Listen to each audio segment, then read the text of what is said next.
Radyoya denge gel, denge azadiyeye.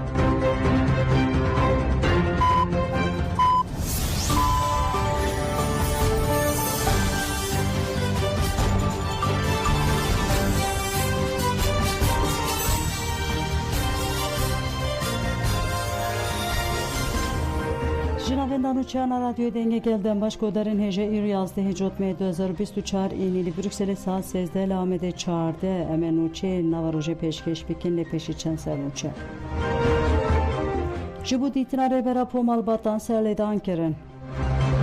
Sendikaya İskoçya'ya gud Abdullah Öcalan jibu me şervaneki azadiyeye. Batufa çektar gud develi bakur gerilla u gel hezahı bişere geliş oreşkeri bike yek.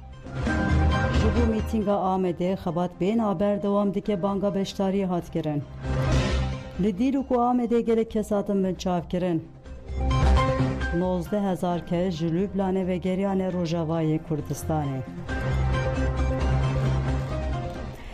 Dubareden başkodarin hecem dest biber Freyhan uçaya xedikin jibu ditina reberapo malbatan serledan kirin birayı reberapo Mehmet Öcalan vasivi mazlum dinç midaxwaza hevditine serli serdozgeri komariya Bursa'yı ve müdüriyeta girtikay İmraliye'dan her uha Emine Konar Ahuşka Ömer Hayri Konar Polat Yıldırım birayı Hamile Yıldırım u Melihe Çetin Xuşka Veysi Aktaji midaxwaza hevditine serli serdozgeri ve müdüriyeta girtikay'dan ev çar salın bi tuavayı agahi jireber Abdullah Öcalan nayıvar girtin.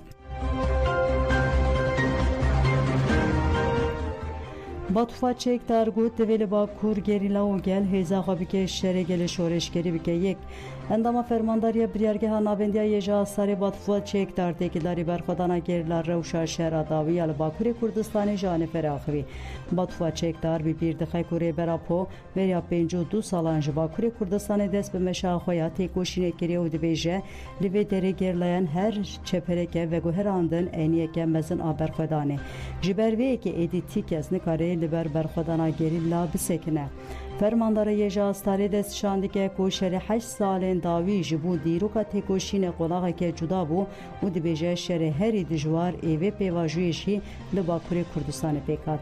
Em li dijî dijmineke ku ahlaqê şer nas nake tê dikoşin. Ji sala 2016 ve hêzên serde jî çavên xwe li êrişên hovane yên li ser gel û tevgera me girtine. Van hêzan ji ber ku dîtin wê nikaribin gelemeyê bi pêşengiya rêberapo xwe birêxistin dike û tevgera azadiyê teslim dikirin ji êrişên dagirkeriya dewleta Tirk re derî heta dawî vekirine. Endama fermandariya biryargeha navendiya yeja starê dest şandike ku li Kurdistanê herema herî zêde dibe hedefa êrişan Bakurê û dibêje hedefa dewleta Tirk a dagirker a esasî ev e ku Bakurê Kurdistanê bê gerîla bihêlin. Faşîst Erdoğan bi xwe got di nava salekê de wan li Bakurê Kurdistanê 8,000 tevgerên dagirkeriyê li darxistine. Ev 8 salin rewş bi vî rengî ye. Li ser sînorên Bakur, Rojhilat û Rojavayê Kurdistanê dîwar lêkirin şer û berxwedana li van hereman 8 salin tevlî hemû zor û zehmetiyên xwe didome. Batufa çekdar diyar dike ku gerîla Kurd jî li ber êrişa serê xwe netewandiye û dibêje di nava 8 salan de weke heval delal berçem Azad, Şevîn, Leyla, Yılmaz, Axîn, Berwar, Şêxmûz, Hawraman, Rizgar, Azê, Medya, Diljîn, Rojbîn û Egîd Civyan gelek fermandarên fedayî berxwedaneke mezin kirin û şehîd bûn.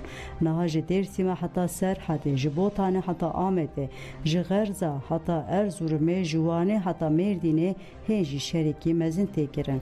Wê gerîla hêz û îradeya artêşa dagirker bişkîne divê gerîla û gel bi şerê gelê şoreşkerî hêza xwe bike yek û her deverê bike qada berxwedanê.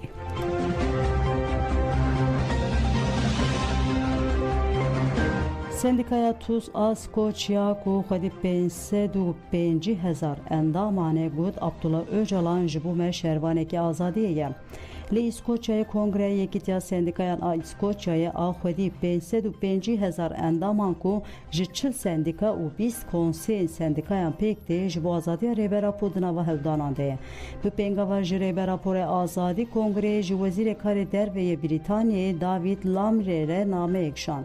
Tekillerê nameyê alîkarê sekretera giştiya Kongreyê Date Moksim li ber avahiya sendikayê daxuyaniyek da Deyt Moksim ani zaman ku wan ji bo azadiya Rêber Abdullah Öcalan name nivîsiye û ji Wezîrê Karên Derveyê Ingilîstanê David Lamirê reşandine.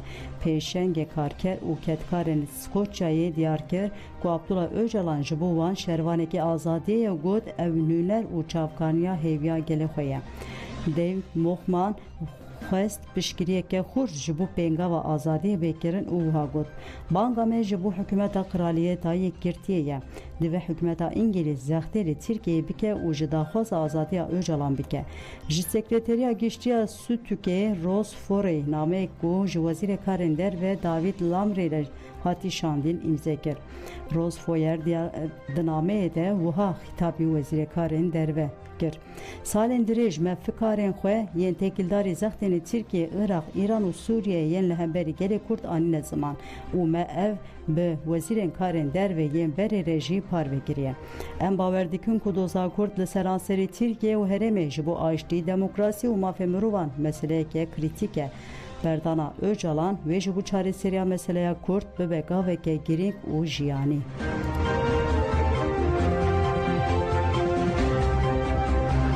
Senatör Gavan got dibe Abdullah Öcalan azad bibe pêşengê ji danûstandinê re bike.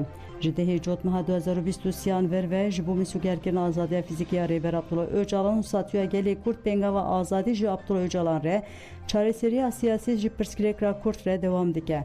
Endama Meclisa Parlamenteran a Konseya Avrupayê û senatörê ji Sinn Féinên Paul Gavan di salvegera pêngavê de axivî û banga xwe partiya xwe bi bîr dixist û got banga min û ya partiya min Sinn Féin gelekî zelal e.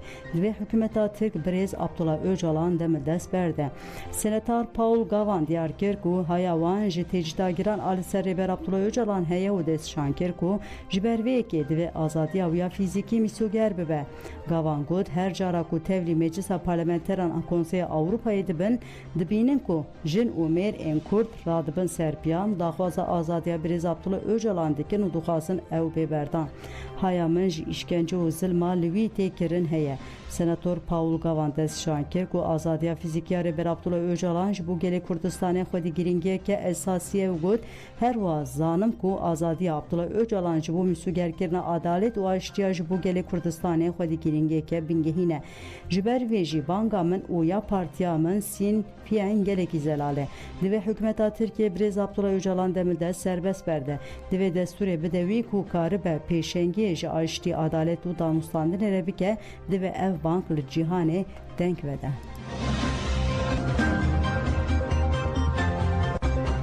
Gelê Kurd û dostên xwe di çarçoya pêngava azadiyê de xebetên xwe yên ji bo azadiya fîzîkî ya Rêber Abdullah domînin. Li Brîtanyayê, li Londonê û Avusturyayê li Melbourneê bi çalakiyan komploya nehê cotmaya hat rûreşkirin. Li Londonê çalekvanan meşeke girseyî li dar xistin. Di çalakiyê de li dijî komplogeran û ji bo azadiya Rêber Abdullah duruşum hatin berskirin. Piştî meşê daxuyaniyek jî hat dayîn li ser navê çalekvanan Agit Amara daxuyanî xwend û ragihand û komplogeran di şexsê Rêber Abdullah li dijî gelê Kurd û gelên rûşrata navên komplo kirine lê ev komplo bi berxwedana dîrokiya İmraliyê re hatiye pûçkirin. Parêzvanê mafê mirovan Margaret Owen jî di çalakiyê de îşaret bi giringiya azadiya fîzîkî ya Rêber Abdullah kir. Owen bank li saziyê nav netewê kir ku berpirsyariya xwe bînin û pêşî li azadiya fîzîkî ya Rêber Abdullah vekir. Kurdistanê û dostên wan ên li Melbourneê jî li pêşiya Parlemeno Victoria çalakiya protestoyî de darxistin. Di çalakiya protestoyî de daxuyaniya çepemeniyê ji aliyê nûnerê kenekeyê Melbourneê heval herkî ve hatiye xwendin. Heval herkî ragihand ku wê ji bo azadiya fîzîkî ya Rêber Abdullah têkoşînê mezin bikin. Serokya Partiya Keskan a Victor Samton Rannam û Parlamenterê Federal Tim Real jî tevlî çalakiyê bû. Rannam û Reid diyar kirin ku divê azadiya Rêber Abdullah were mîsogerkirin û sozdan ku hevgirtina xwe ya bi Kurdan re li Avustralyayê wê bidomînin. Li bajarê Swîsreyê jî li ara wê jî di pêşengiya tevgera jinên Kurd Avrupayê di çarçoya kampanyaya tirêjên rojê de standa agahtarkirinê hat danîn. Li standê bi sedan belavokên derheqê Rêber Abdullah û pergala qirkirinê ya İmraliyê de hatin belavkirin. Çalakiya li vir bi duruşum bidawî bû. Li paytaxta Danimarka Kopenhagê jî bi pêşengiya Meclisa jinê ya Sêvê di çarçoya pêngava ji Abdullah Öcalan re azad azadî ji pirsgirêkira Kurd re çareseriya siyasî standa agahdar hatdanîn. Stand li qada herî Qarabalix a Niyor ve hatdanî di standê de danezan û belavokên li ser pergala qirkînê ya İmraliyê hatin belavkirin.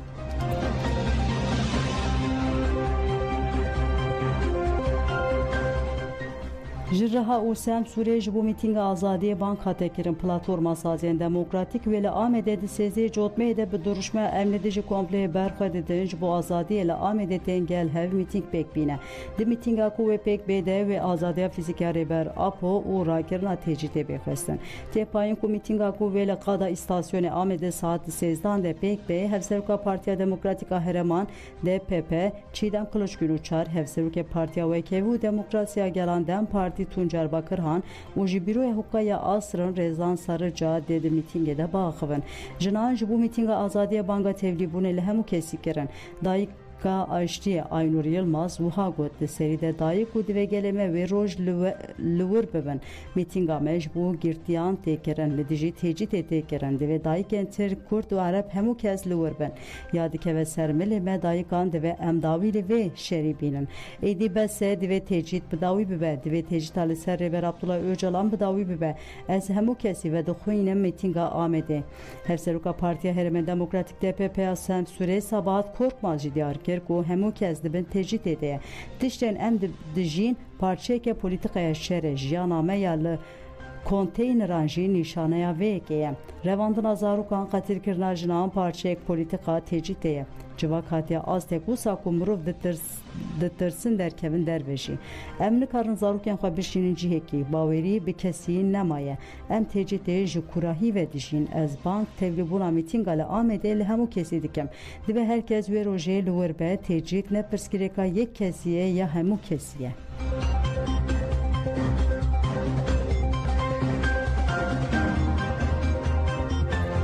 Banga ji bo sêzdehê cotmehê riya xilasiya ji krîza piralî bi azadiya rêbera Popêkan e. Li bajarên Kurdistan û Tirkiyeyê ji bo mîtînga sêzdehê cotmeyê ya li Amedê ku wê bi duruşmeya emniyetê ji komployê li ber xwe didin, em ji bo azadiyê li Amedê li hev dicivin xebateke berfireh tê meşandin.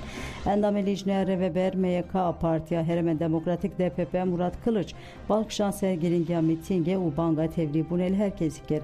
Kılıç dazanin ku Gladyoya NATOyê pêşengê komployê ye û diyar kir ku armanca vê komployê ev e ku tevgera azadiya Kurd hilweşîne û bêçare bihêle û gelên ruşata navînê jî mecbûrî netew dewleta modernîteye kapitalizme bike. Kılıç diyar kir ku rêbera po paradigmaya ku daye pêş li dijî vê komployê li ber xwe daye. Kılıç balkişan ser giringiya tevlîbûna mîtînga sêzdehê cotmeyê ya li Amedê bê li darxistin û got mîtingeke geleke giring tê li darxistin hemû hevalên me bi şev û roj derî bi derî digerin pêvajiyê ve dibêjin û wan teşvîkî dikin ku beşdarî mîtingê bibin. Berê jî meşa azadiyê hatibû li darxistin ev mîtîng berdewama wê meşê ye. Divê xwendekar, jin, ketkar, ekolojîst, akademisyen û hukuknasên ku di gelek qeyranan de rûbirû mane bên mîtingê. Kılıç destşan kir ku dê di mîtingê de îşaretleri ya li ber diyalog û müzakereyê bêkirin û got ev mîtîng ne tenê mîtînga gelekî ye, mîtînga gelan e divê riya diyalog û müzakereyê bê vekirin. Riya rizgariyê ya ji krîzên piralî bi azadiya rêber Abdullah Öcalan pêkan e. Werin em bi têkoşîna yekbûyî jiyaneke nû ava bikin.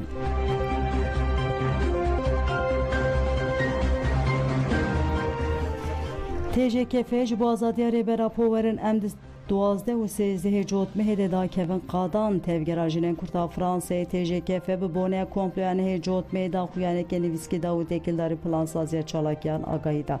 TJKF di daxuyaniya xwe de destşan kir ku felsefe rêber Abdullah Öcalan riya jinan ronî dike û dazanîn ku divê pergala îşkence ya İmraliyê were şikandin. Di berdewamiya daxuyanê de ev yek jî hatin gotin. Em soza xwe dubare dikin ku hayatê ji dagirankiriya li ser rêbera potê şikandin û azadiya wî ya fîzîkî tê da binkirin em ê têkoşîna xwe mezintir bikin. Rêbera Podî têkoşîna azadiya jinên Kurd de riya jiyana azad û wekev nîşanî me daye. Em bank li hemû jin gelê xwe, dostên xwe û derdorên demokratîk dikin ku tevlî çalakiyên ku wê di 12 û 13 cotmeyê de werin darxistin bibin.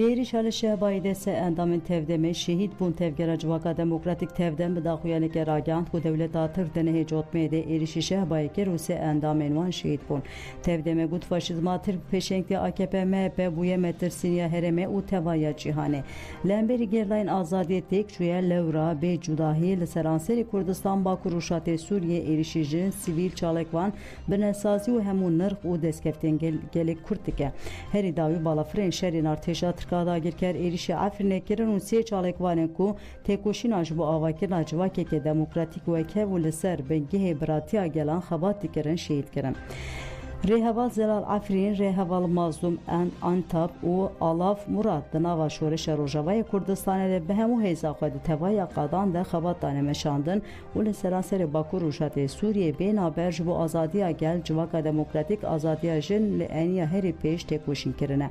Tevdemê herî dawî got em weke tevdemê sersaxiyê ji malbatên şehîda û gelê demokrasîxwaz û jinên azad re dixwazin. Em soz didin ku em ê li ser riya şehîdên xwe ji bo azadî û demokrasî û ji bu civakeke birêxistin kir û wekev û azad têkoşînê bikin.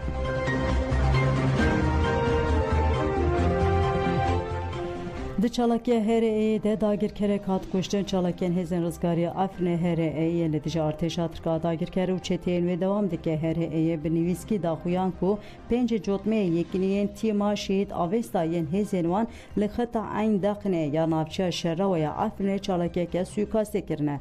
Li gorî daxuyaniya HRE'ye di çalakiyê de dagirkerek hatiye kuştin.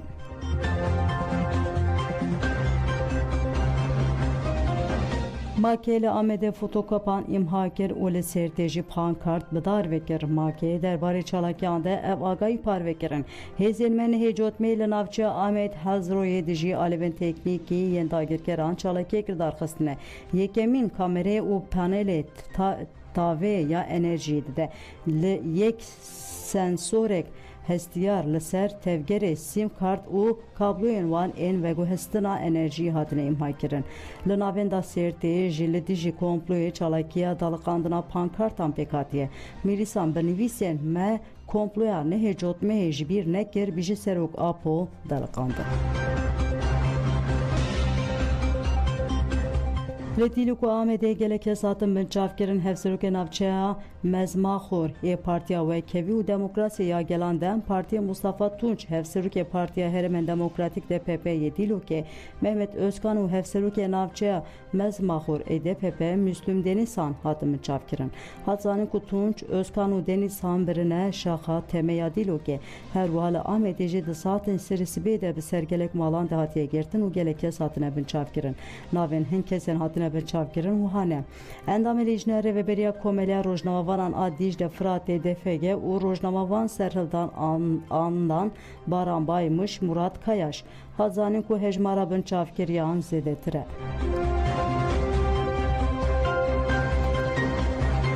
Endamir Meclisa gela Şengalê PDK dijmine denk nedin PDK hevseruka Meclisa gela Şengalê daye emşe korkarî bank li xelkê Herêma Kurdistanê û hemû pêkatên herêmê kir ku biçin ser sonduqan û li dijî PDK denk bikar bînin. Dibîstê vê mehê de hilbijartin heye û herkes biçe ser sonduqan û dengê xwe bide. Dibe herkes rojên êrişên çeteyên Daişê bîne bîra xwe ji ber ku PDK hevkarê çeteyên Daişê û artêşa Tirka dagir kere. Daişê dewleta Tirk û PDK dijmine gelan e. Dibe tu kez dengê xwe nede dijmine gelan PDK.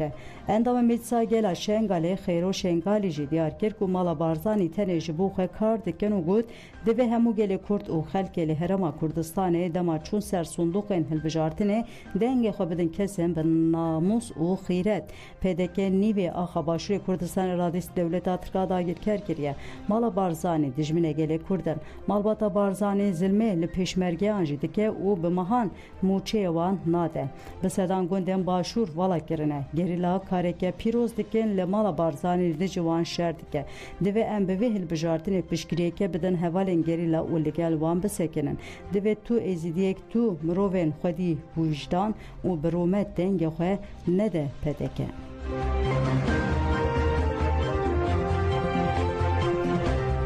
Tevgera Goran ji hikûmeta Herêmê ve kişiya sekreterê giştê Tevgera Goran dana Ahmed Mecid duh bi daxuyaneke ragihand ku wane وانا خوش حکومت هرما کردستان وکشاندنه دانا احمد مجید دازانم کو او بریارا وان بریاری که درنگ بو لی بریاری که راسته دانا احمد مجید دست شانکر کو وان د جیوینا دوهیا انجمن نشتمانی یا تفگرا گورانی ده بریاردایه کو همج حکومت هرما کردستانه همج بریبریان خوی جهی وکشن اوگود بر پسیارا مل سرداخوازن آلیگرین تفگرا گوران هاتی داین وریا کو سکرتری گشتی تفگرا گوران داخویانی بده وزیر آبوری یه هرما کردستانه آواد شیخ جناب کو اندام تفگرا گورانه بو استفا کریه هجای گوتینه دناوا حکومت هرما کردستانه ده وزارت دارایی وزارت کار و کاروبار جواکی وزارت آوان دکرنا پشسازی و بازرگانی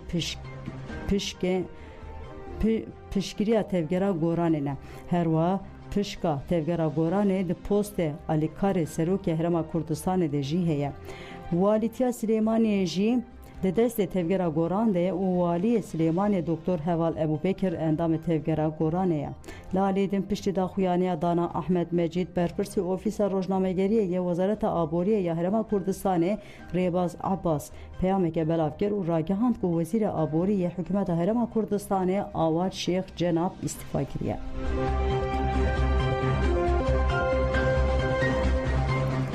نزی 19,000 کس جلوبلانه و گریان روژاوای کردستانی ماسیا کریزی دیارکرک و حیانا 18,875 کس جبر شهر لبنان و گریان هرما باکور روشات سوریه لگوری ماسیا هجمارا کسین جلوبلانه هاتنه وخایه 6,705 مر 5,935 جن 6,158 زارو 58 لبنانی و 19 جی جنازه کسین جی لبنانی تین آند مالین خود یان جی لگل خزمین خود بجیه بن کسین مالو خزمین وان لهرم تونه بن جی رهبری خود سر جوان ر ناوین دان دابن دکه نونه رهبری خود سریا دموکراتیک لبنانی و کوملیا چاندا جواکیا نوروز وگرا کسین جی لبنانی تین هرمه هیسان دکه رهبری خود سر بریا ماسaya krize kesen ji Lübnanê pêşwazî dike û wan bi cih dike hêva sora Kurd jî li hemû bajaran konên komkirina alîkariyan vedane ji ber şerê İsraîl û Hizbullahê bi hezaran Sûriyeyên li Lübnanê ve digerin warên xwe